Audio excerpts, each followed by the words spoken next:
স্বর্গের দেবতা হাঁচি দিতে গিয়ে 1 সেকেন্ডের ভুলে তার জাদুর পেন্সিলটা ফসকে পড়ে যায় পৃথিবীতে। আর সেটা ঠিক গিয়ে পড়ে এক ভিখিরি মেয়ের ভাঙা বাটির ভেতর। মেয়েটা অবাক হয়ে পেন্সিলটা হাতে নিয়ে বলে, এটা আবার কি জিনিস, খেলনা নাকি? পাশে পড়ে থাকা একটা কাগজ তুলে নিয়ে সে নিজের হাতে বাঁধা ব্যান্ডেজের ছবি আঁকে আর কাটা দাগ এঁকে দেয়। আর চোখের পলকেই ব্যান্ডেজ উধাও, হাত একদম ঠিক হয়ে যায়। মেয়েটার শকে বলে, এ তো আসল ম্যাজিক। তারপর আরেকটা কাগজে সুন্দর একটা ড্রেস আঁকে। মুহূর্তেই তার গায়ের পুরনো ছেঁড়া জামা হাওয়া হয়ে যায় আর নতুন ঝকঝকে ড্রেস পরে যায় সে। ওপরে বসে স্বর্গের দেবতার রেগে ভাবে, আহা, মানুষ দেখছি কত লোভী।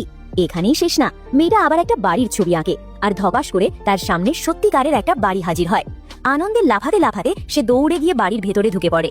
দেবতা আরো নিশ্চিত হয়ে ভাবে, পৃথিবীর মানুষ ভীষণ খারাপ।